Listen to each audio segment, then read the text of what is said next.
Good afternoon. This is Tom Alexander. It is Sunday, October 23rd. It is 12:55 p.m. Eastern Time in beautiful Charleston, South Carolina. This is the weekly addendum to the written report that you all should have received. If you have not received that report and you would like to be on the list, send me an email, tom@alexandertrading.com. Would also appreciate it if you would like the video and subscribe, and if you would like notifications when I post new stuff, hit the notification bell. Now, this Wednesday, October 26th at 4:30 p.m., I am giving another webinar on day trading. And what we're going to look at that point in time are auction market day trading techniques. Day trading is its own animal. This is a webinar for members only. If you would like to become a member, it's $97 a month. Cancel at any time, no partial refunds. If you can't make the time of the webinar, it's going to be recorded and it will be sent to all who register. And that registration, again, is in this weekend report. So if you didn't receive that report and you want to receive it and you want to be able to register for this webinar, just send me an email to tom@alexandertrading.com. Okay, let's take a look now at what we might be looking at in the week ahead.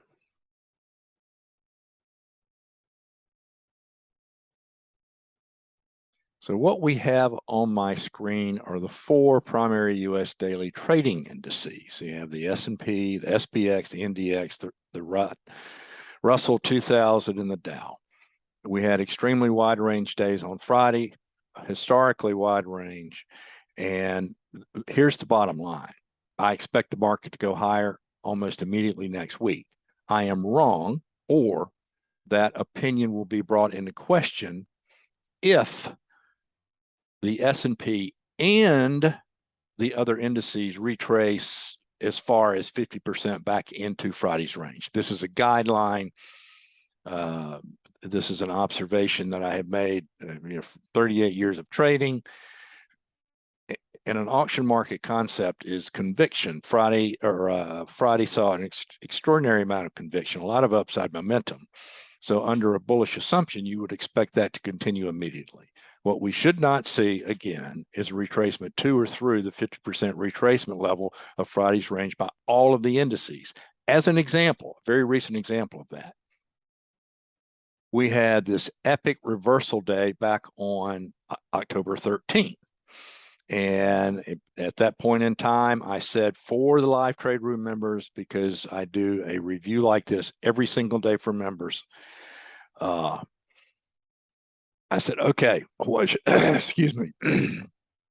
What should not happen here under a bullish assumption is that all four indices should not retrace any deeper at maximum than the 50% retracement. Well, it was interesting because the next day we did exactly that. We retraced 50% in the SPX, a little bit more in the Russell and the NDX, but the Dow fell far short of its 50% retracement. Now, admittedly, when this occurred, it brought that bullish assumption into doubt, but it did put the market at that point in time into an immediate if-then scenario. Same thing here. Frankly, I'll be surprised if we don't gap up in Globex, but as we all know, anything can and it will happen. It does happen. But the bottom line here is that this area in here should hold on any retracement. If we do get some pushback in the Globex, if we get some pushback into Monday morning, this area should hold. Now, I'm only showing the SPX because if Friday was a bullish signal, everything is going to move in lockstep pretty much to the upside. The minimum expectation I would have for the immediate move before there's any sort of significant retracement against this liftoff here would be somewhere around this 3,800 level. If we close above 3,800, there's really nothing from an auction market perspective until 3,900. So there's a lot of upside potential here. I see the immediate risk to the downside is roughly back down to around 37.05 in the SPX. Okay, so let's take a look at something we look at every week, the technical situation of the market. And I'm going to come back to this view in just a minute. I want to start with this. Now, we had an extraordinary cluster of negative 2,000 breadth readings coming into the low on the 13th. It was just, the market got extraordinarily compressed. What I have highlighted on this chart are the previous bungee jump retracements that have occurred in this bear trend off of the January high. Almost 9%, about a little more than 9%. This was about 12 plus percent. This was about 19%. If we just go to 3,800, which I feel is the minimum level to expect under a bullish assumption, that would be a 9% retracement. That is certainly not out of line with anything that we've seen. Now, we could have something much greater than that. I don't know.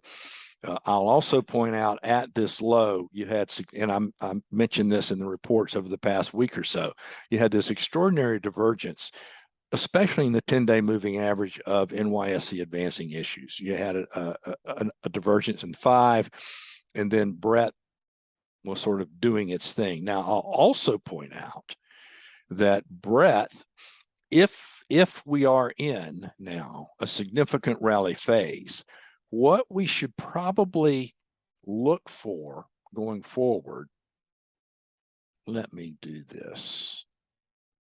If you notice in this rally, the strongest rally we've had, what happens is that the most important thing in breadth is that, and this is on a closing basis, and of course we do cover this in real time in the live trade room, and this is a very, very helpful aid in intraday trading.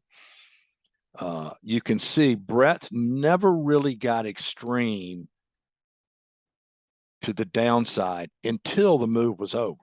So if something similar occurs, okay, and it looks like it may already be beginning, then you probably shouldn't see closing breadth any lower than about 1,100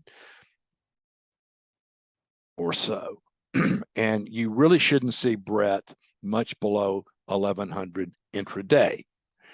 And what you should see are these periodic bursts of breadth where breadth is extremely positive. Maybe it's not plus 2,000, but it's extremely positive, plus 12, 1,400 or above, until this particular rally phase is over. Now, all this is predicated on price action rules. So, and I want to emphasize this, what would bring this scenario, this assumption into question would be if we retrace even 50% of Friday's range, then that would bring this into question and would require an objective assessment of what is going on at that point in time. Okay, let's look at the VIX now.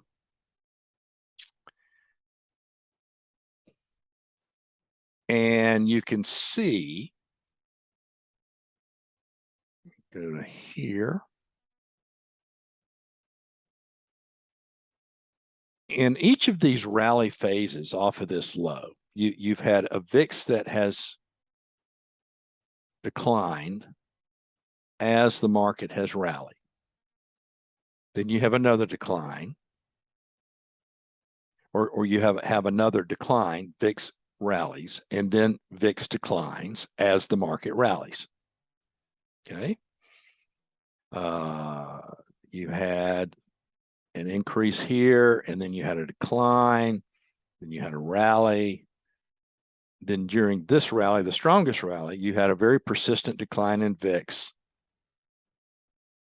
all the way down to 20. Now, 20 is actually a relatively high VIX, believe it or not.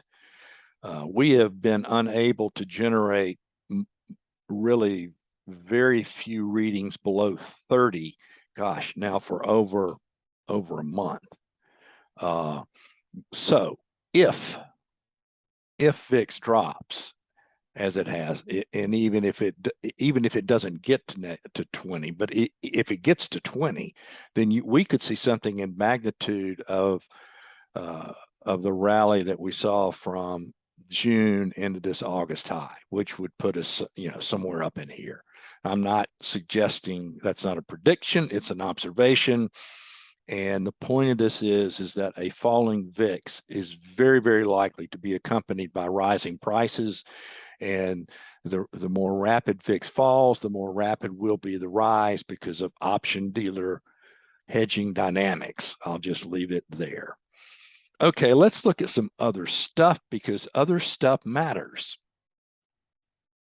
Now, these are all contracts for those of you that are not members that we cover during trading, live trading in the live trade room. Too many traders focus entirely on the stock index futures and entirely on the ES. If you want to be a professional trader, that's a big mistake. These other contracts, the ones that I'm going to show, offer numerous opportunities intraday. They're just as liquid, and actually they're easier to trade. The most difficult contracts to day trade are the stock index futures. Okay, the dollar. The dollar is at an interesting juncture. It has been making a series of higher highs and higher lows. That's a basic auction market concept. The trend in the dollar is higher. Now, that said, the dollar had a very significant reversal on Friday, and the trend line to the upside is in danger of coming out, and that coincides with the recent low, the low of the 18th. If it comes out, then we're probably looking at 109 in the dollar. Let's go to notes. And now notes are interesting because notes and bonds have effectively crashed. Okay, this is a crash. It really is. We are overdue for two-sided trade. We're overdue for rally. Now, this falls under a category of what I try not to do, but it's called catch the falling knife. But again, using the concept, Friday was a wide range reversal day. Notes closed fairly close to their session high. So under an immediate bullish assumption, you may want to consider, depending on your circumstances, your trade plan, being long notes against the 50% retracement of Friday's range, which is about 109, 12, 13, somewhere in that area. The upside here could be substantial, even if it's just a bounce. Okay, crude. Crude is dead in the middle of nowhere. Crude is dead in the middle of a larger degree, high and low, and a shorter term, high and low. Crude may be the single best day trade contract that if you had to focus on one contract, you could trade. And again, this is something we cover, the day trading aspects of this in the live trade room. But from a swing trade position perspective, crude is truly right now in the middle of nowhere. Gold. Okay, gold is almost the inverse, and there's no small coincidence in that, as some of the other contracts that we see that are have been going higher or lower, as the case may be, because everything is so binary. But gold has a very, very pronounced downtrend. Now, what is interesting right now about gold is it has double bottomed against the low of the 28th. Friday was a wide range reversal day. You can use the same sort of concept as I suggest in notes, and I'm not sure if this is the 50% retracement, but somewhere in here is a 50% retracement. You may want to consider for a trade longs against the 50% retracement level that occurred on Friday. Now, for all I know, this gets blown out of the water in Globex. If it does, so be it. But at least you have parameters that you can use to trade. Gold is another contract, frankly, that is a much better day trading contract than the stock index futures. But we cover all of these contracts that I just went through in the live trade room.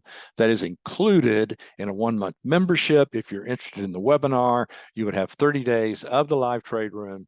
I record everything that we do, everything that I say in the live trade room. It is an auction market webinar every single day. Guys, have a great weekend. I'll speak with you soon.